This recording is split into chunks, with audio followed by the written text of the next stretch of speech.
Good evening, guys. Wanted to do a quick video, talk about what's been going on. I know it's been a few weeks since I did a video.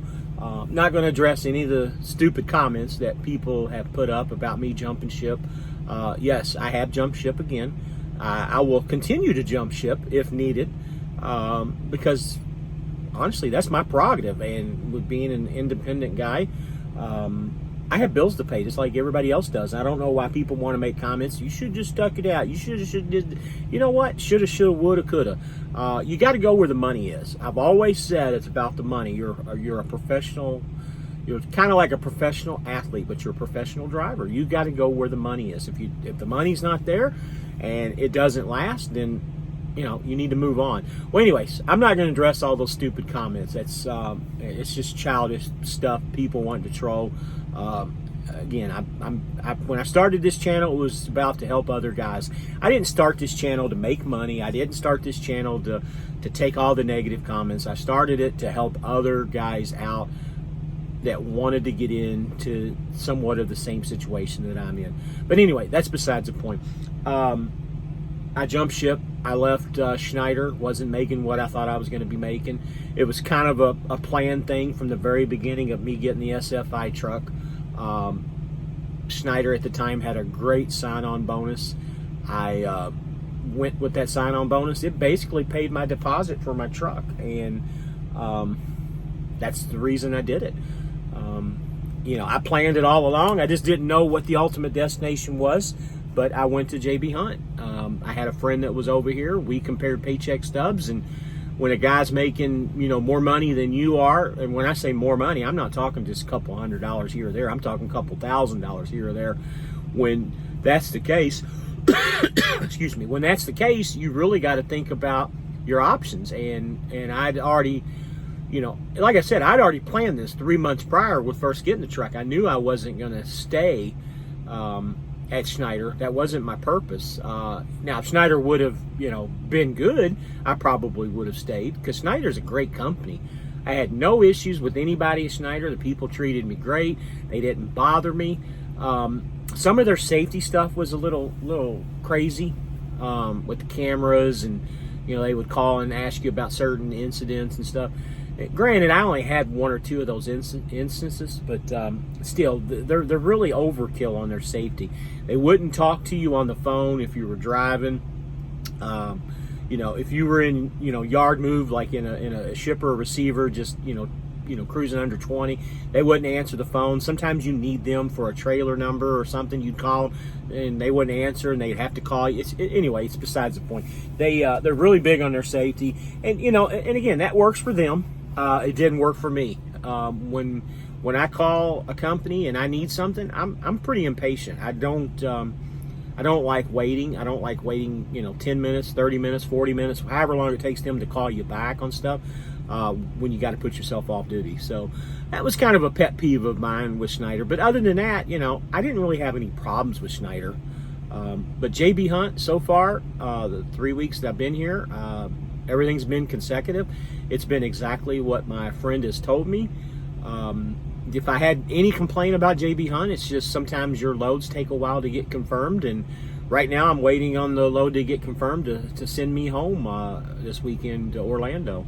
So with this load, I'm doing a triangle basically. Florida to Cincinnati area, Indianapolis area, and then down to Houston, and then Houston back home to Orlando area. And that gets me home pretty much every weekend. It's 3,300 miles every week. Not that it's about the miles, but it's all about the money, and it puts the dollar amount where I need to be at, gross and net. So that's my deal of what's going on. I just wanted to update everybody. I know I'm saying a lot. I don't know why I do that, but anyway, there I go again. That's pretty much what's going on. I had to make this change to move on. And again, I'm not saying that it won't happen again, because it might happen again in the future. But right now it works. Don't have any complaints about it. Having fun. The truck looks great. Truck runs great. 40,000 miles on the truck. Just getting ready to do another oil change here real soon. I'm a little bit overkill on the oil changes, but I plan on keeping this truck. put a smaller TV in. I took the big one out and put a smaller one in. Didn't really need the TV that big. I put that TV at the house. We have a pool at our house, and I put it out on our pool deck, which really worked out well. And put the little one in here that I had from before, and I got a sound bar where I can, watch my movies, and it sounds like, that I'm in a theater. So it gives me a little bit of entertainment at nighttime. Got the EPU, slept like a baby today at 95 degrees outside and probably 72 inside the sleeper, and it's nice having an EPU. That if you guys don't have an APU or an EPU, and I know a lot of the companies don't buy them, I mean, that is a game changer if you have an EPU or an APU. You don't have to run your truck for your fuel. The only thing that it does, recharges your batteries, and it'll start up in the the middle of the day, middle of the night, after about, depending on how hot it is, it can be anywhere from 4 to 10 hours. But it will start up and recharge the batteries. Anybody who doesn't know anything about the EPU, it has a second set of batteries that are on the catwalk behind the tractor, and that's what starts the truck up and regenerates the batteries. APUs, they constantly run off the diesel off the trucks. They don't use a whole lot of diesel. I think it's like a half a gallon an hour or half a gallon every few hours. I don't know the exact combination of that, but it's not a lot. Trucks, again, like I said, it's doing great. I'm averaging about 9 to 10 miles to the gallon, depending. Most of the loads with this triangle that I'm doing are 15,000 pounds or less. So, I'm getting in the high 9s, low 10 mile per gallon, which is really where I need to be at. Last week, the very first load I took was the only heavy load that I took, and it was 42 and some change. I was still getting 9.1 miles a gallon, 9.2 miles a gallon. So driving 3,400 miles last week, I think I spent $1,200 in fuel. I mean, it wasn't a whole lot. Going from another truck that got really horrible fuel mileage, I'd spend $1,300 to $1,500 a week in fuel. Fuel discounts over here are great. I'm automatically, in a 3,000 mile week, I'm probably saving $200 to $300 a week in fuel because of the fuel discounts here. I'm looking at the places I'm filling up. I'm getting, anywhere between 75 and $1.30 a gallon off of fuel, which is really awesome. Plus, the loads that I take, they have fuel surcharges on them. So honestly, I'm not really paying anything for fuel. I think I'm actually making money on the fuel. I haven't really sat down yet to figure out if I am, but I know that I am, because I know how the fuel surcharge works. When I worked at Swift, they had a fuel surcharge, and every month in, month out, I would always, make $50, $100 each week just on their fuel surcharge about driving. Now here, on the other hand, even though I'm getting the high fuel mileage, I'm driving 70. There's no limit on this truck. I mean, you can drive as fast. It'll do triple digits if you want it to, but I wouldn't go that fast. I've had it up to 80. Now, Schneider's rule is if you go over 79, then they terminate your contract. So I wasn't able to do that with Schneider. But here, I mean, I've got it up to 80. I don't really feel comfortable getting the truck that fast. To me, I just don't think the truck's stable. The tires are only rated to 75, but yeah, the truck will do 100 if you wanted to. Now, with JB Hunt, their policy is if you hit over 90, then they'll terminate your contract. So every company has their own little qualms. Also here, no cameras. None of the cameras are hooked up. That's good and bad. I've always been a guy about the cameras, but I like the cameras to be for the driver, not the company. I will put a camera in this truck for my own sake, just to protect me. But other than that, they don't have access to the cameras. They don't have access to, if I'm tailgating, which I don't use any of that anyways. I don't tailgate, but driving 70 miles an hour, sometimes you get a slow vehicle that gets in front of you, and unfortunately you either got to get over, slow down, or whatever you need to do. Again, guys that have been driving, I'm not mentioning anything new. You guys know this. This is more for the guys that want to get into the business. But anyway, SFI, I don't care what they say, is a great place to get a truck. Yeah, the payments are expensive. But honestly, the property that you're getting, the equipment you're getting, to me is top notch. I don't have any issues with SFI. They've taken care of me through this situation. I would send anybody to SFI to get a truck.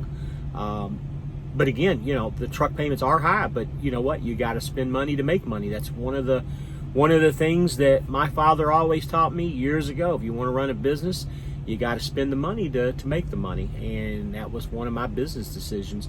I just, at this time, I don't think buying a used truck would really benefit me at all because of the miles that I'm driving.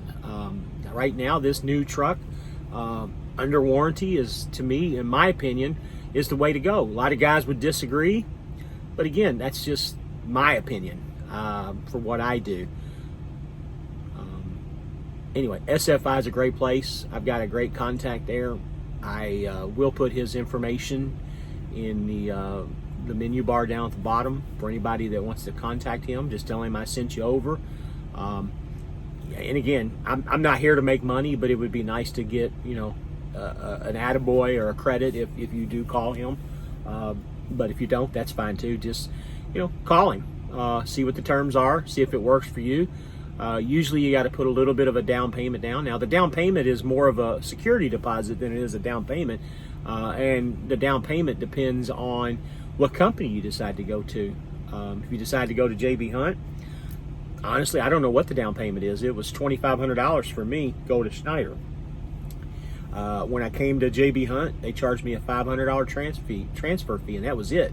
Now, 3 years ago, when I looked into this process, the down payments were, you know, $8,000 to $10,000. That's one of the reasons why I didn't do it 3 years ago. I couldn't, at the time, couldn't afford it. There was no way for me to come up with that kind of money to put down on a truck.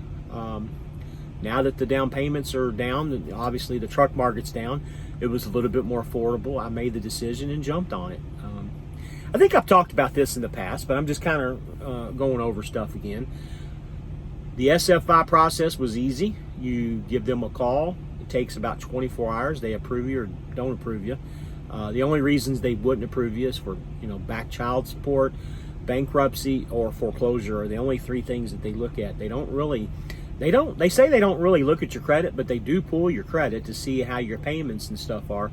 I don't think it really affects a whole lot, but you know, it worked for me at the time.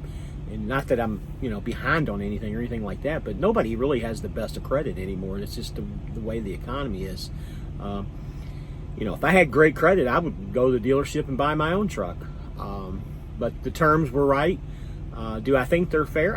Honestly, I think they're fair. I don't think I could go to a dealership and buy the same truck for what I'm paying SFI. Once you figure out the finance charges, because it doesn't matter if you have great credit, 800, 900 credit score, you're still going to pay 10, 15% interest on a truck. And you do the math, I mean, you're still paying more. And in some cases, probably paying more for a truck if you go to a dealership than what you would with SFI. So again, it might not work for everybody. And there's no reason to make comments, well, hey, I'm Billy Big Rigger and I went to the dealership and bought I get it. Everybody has their own ways they do stuff. For me, this was the way that I did it. And this is the way that if somebody else new wants to get into it, doesn't have a whole lot of money to get into it, but wants to make a lot of money, this is the way to go. And the only thing that SFI requires is that you have 3 months experience, which to me, I don't really know if I agree with that or don't agree with it, but that's nothing. I mean, that's you working a local job, getting 3 months experience. You can come out here and start making big money right away if you want to try to run a business. Now, again, running a business like this isn't for everybody. There's a lot of things that you got to, you know, watch out for. But if you're a single guy, you know, no kids, no wife, and I'm doing it with all that, wife, kids, house, and I'm doing it. But if you are a single guy, you're 22, 23, 24 years old, want to do something different about your life and want to make a little bit of money, I mean, honestly, if you make $500 to $1,000 a week extra doing this, I mean, you would be banking money, but you won't be making $500 or $1,000 a week. You're going to be making 3, 4, maybe 5 times that, or even 6 times that if you really work hard at it.